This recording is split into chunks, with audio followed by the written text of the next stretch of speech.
Hello Ram Ram ji, कैसे हैं आप सब। आई होप आप सब अच्छे होंगे। आप सबका वेलकम है साधना रियल ब्लॉग चैनल में। आज ना दोपहर से ब्लॉग मेरा स्टार्ट हो रहा। अभी मतलब बहुत दोपहर नहीं है, 10:30 बज रहे हैं। आजकल गर्मी में ना 10:30 बजे ही दोपहर लगने लगती है फ्रेंड्स। तो यहाँ मैं दाल में कूट रही हूँ, क्योंकि दाल काढ़ी मेरे यहाँ है नहीं, ये गाँव है नहीं, ये थोड़ा सा कस्बा है। और यहाँ मैंने काढ़ी जो होती है ना, जिसमें हम दाल काढ़ते हैं गाँव में, उसकी व्यवस्था नहीं है, मैंने गड़वाया नहीं है, इसलिए मुझे इसी खल में ही कूटना पड़ता है। इस अच्छे से कूट काट के मैं साफ़ करके फिर दाल डालती हूँ। पहले मैंने इकट्ठा कर लिया था, लेकिन अभी ना फ़िलहाल ऐसे ही चल रहा है, क्योंकि तबीयत सही नहीं चल रही मेरी। आप सब मेरी हालत देख ही रहे होंगे, मेरी शरीर और मेरा फेस ही बता रहा है। क्योंकि तबीयत सही नहीं होती ना तो हम वीक दिखते ही हैं, है ना। तो इधर मैं दाल चढ़ा दूँगी। आज खाने में बनाऊँगी दाल चावल सब्जी रोटी मिर्ची का अचार, और इसी तरह एक सिंपल सा लंच। तो प्लीज़ आप सब बने रहिएगा। जो न्यू आते हैं अपने चैनल, मेरे चैनल में आपका भी चैनल है तो सब्सक्राइब कर लीजिएगा, लाइक कमेंट करके ज़रूर बताइएगा, ठीक है। क्योंकि आप सबका ना सपोर्ट ही है जो थोड़ा सा आगे ले जा सकता है और मेरा हेल्प कर सकता है। क्योंकि अभी ना हेल्प की आप सबकी ज़रूरत है। और भी अभी क्या फ्रेंड्स, हम सबको एक दूसरे की हेल्प की ज़रूरत हमेशा ही रहती है हमारी लाइफ में, इसलिए जुड़ के रहना चाहिए। ये देखिए दाल, इसे मैंने अलग से फ्राई किया है, क्योंकि ज़्यादा मिर्ची वाली दाल बच्चे नहीं खाते हैं, तो उनके लिए मैंने जीरा से फ्राई कर दिया अपने लिए थोड़ा सा ऐसा। और चावल बन गया है। इधर आटा थोड़ा सा बचा है, रोटियाँ मैंने कुछ सेक दी है, दूध चढ़ा दिया है बॉयल होने के लिए। और आलू बैगन की सब्ज़ी बच्चे बोल रहे थे हम खाएंगे, उनके लिए बनी है। ये करेला कल शाम का रखा हुआ था, वो भी रखा है। मतलब सारा व्यंजन है, मिला जुला के खाएंगे। रोटी अब सेक देती हूँ उनके लिए, क्योंकि वो रोटी बिना मतलब खाए नहीं रहते हैं, वो चावल बिल्कुल कम खाते हैं, तो उनके लिए रोटियाँ सेक देती हूँ। फिर थोड़ी सी मिर्ची तल रही हूँ बाद में, खाना खाने के बाद, क्योंकि बच्चे ना नहीं खाते हैं दोनों मेरे, शिवे और खुशी थोड़ा तीखापन खाते हैं, तो मिर्ची तल देती हूँ। बस खाना पीना खा के यहाँ थोड़ा सा लेट गए हैं। इतनी ज़्यादा गर्मी, इतनी ज़्यादा लाइट नहीं है। लाइट की वजह से ना बड़ी परेशानी हो रखी है।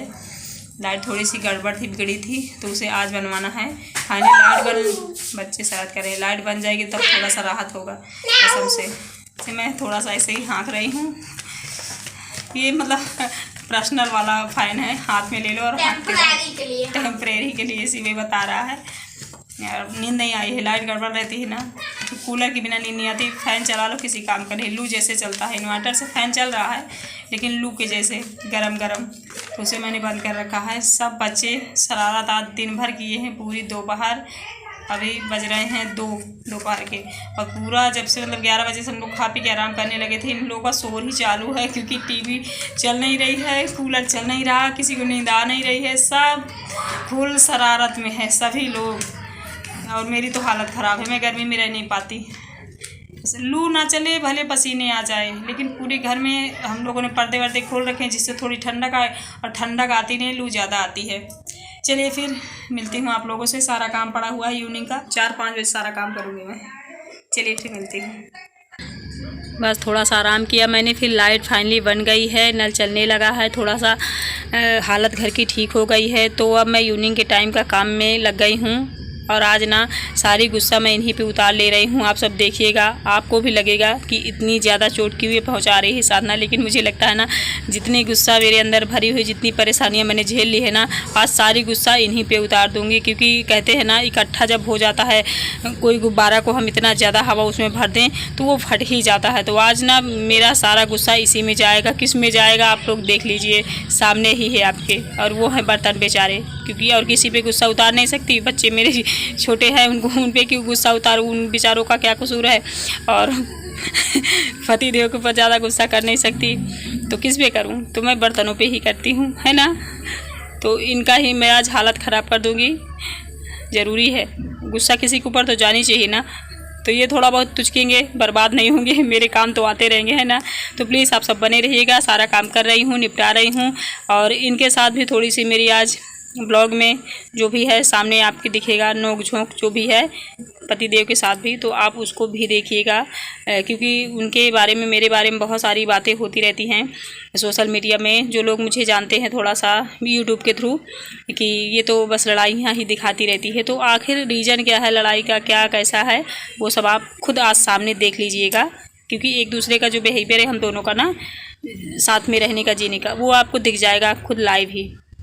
तो बस समोसे आए थे तो बच्चे ने खा लिया है, तीनों बच्चों ने। मुझे समोसा वैसे भी पसंद नहीं है और अभी मेरी टाइफाइड की दवा चल रही है, बुखार आ रहा है तो मुझे मना भी है। तो ये बोल रहे हैं मुझे निकाल के दे दो, मैं वहाँ खाऊंगा। मैं इनको बोल रही हूँ कि यहीं बैठ के खा लो, बोल रहे नहीं मैं वहीं खाऊंगा। इनका जो ये जिद वाला आदत है ना, बस इसी से मुझे गुस्सा बहुत आती है। मतलब वहाँ फ़ैन लगा हुआ है तो बस वहीं मैं जाके खाऊंगा। यहाँ मतलब खाते तो बुरा ना लगता, थोड़ा सा हवा लग रहा है, लेकिन नहीं, मैं वहीं खा लूँगा। बोल रहे हैं तुम्हें खाना हो खा लो, जो कि मैं बीमार हूँ। अब इनको पता है कि मेरी बीवी कितनी बीमार है, कितनी दुबली हो गई है। इस बात की चिंता इन्हें नहीं है। इन्हें ये चिंता है कि मैं खा रहा हूँ, एक बार पूछ लूँ, कि मतलब ये ना हो कि मैंने खा लिया, इसको मैंने पूछा ही नहीं। मतलब एक वो क्या कहते हैं ना, हम पूरा कर रहे हैं। कभी कभी होता है कोई हमारे यहाँ घर आता है ना, हम तो यूँ ही पूछ लेते हैं पानी पियेंगे आप, चाय ले आएँ। ये केवल हम पूछ रहे हैं। जब हमें कुछ देना होता है, कुछ करना होता है ना किसी के लिए, तो हम डायरेक्ट कर देते हैं, पूछते नहीं हैं। आप लोगों ने देखा हो, कहीं हम मेहमान में गए हों, किसी की रिश्तेदारी में गए हों, तो कुछ लोग होंगे आपसे पूछते रहेंगे। यहाँ मैं चाय बनाने लगी हूँ, फिर उनको देखी, उन्हीं का सारा काम मेरा ख़त्म हो गया है।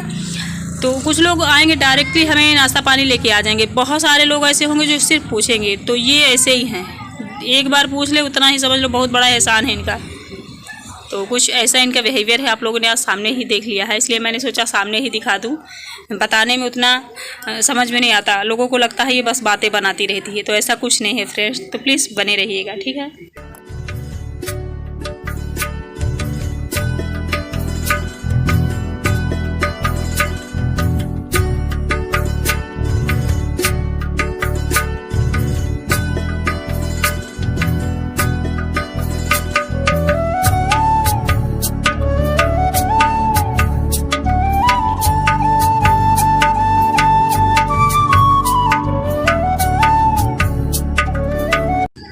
चलिए मेरी चाय बन गई है फाइनली। अब मैं चाय पी लेती हूँ, क्योंकि जब हम बीमार होते तो बीमारों वाली हालत भी होती है, सूरत भी होती है, शक्ल भी होती है। कितना भी मैं चाहती भी हूँ ना कि थोड़ा सा अपना मेंटेन बना के रखूँ, लेकिन मन नहीं होता है। काम ये है तो करना ही पड़ता है। मान लो हमारी तबीयत ख़राब है, मैं अकेली अगर लेडी अपने घर में हूँ, आप हो, तो आपको काम करना ही पड़ेगा, उसमें कोई ऑप्शन नहीं है। लेकिन खुद के लिए पर्सनली कुछ करना है ना, तो उसके लिए ऑप्शन है। चलो नहीं करेंगे अपने लिए कुछ, ऐसे ही रहेंगे, बाल नहीं बांधेंगे, मतलब होता है ना। तो हम खुद के लिए ऑप्शन ढूंढ सकते हैं, लेकिन अपनों के लिए ऑप्शन नहीं ढूंढते। और मुझे यही पसंद है कि अगर मैं आपके लिए हर चीज़ कर सकती हूँ, प्रॉब्लम में भी रह सकती हूँ, तो आपको भी हमारे लिए, मेरे लिए पर्सनली कुछ तो सोचना चाहिए ना। कि अगर हमारे लिए 10 दिन वो सब कुछ करती है, अगर 4 दिन के लिए अगर बीमार है, हमारी घर में जितनी भी लेडियां हैं, जेंट्स की मैं कहती हूँ, बीबी, आपकी माँ, बहन, कोई भी, अगर उनको प्रॉब्लम है तो आप भी हाथ बटा दीजिए। कभी भी आप छोटे नहीं होंगे। आप अगर ऊपर हो उनसे तो ऊपर ही रहोगे रियली, लेकिन हाँ, दिल से आपका औहदा बढ़ जाएगा अपने औरतों की नज़र में, ठीक है। चलिए फिर मैं मिलूँगी आप लोगों से कोई अच्छी सी नई वीडियो के साथ। Bye bye.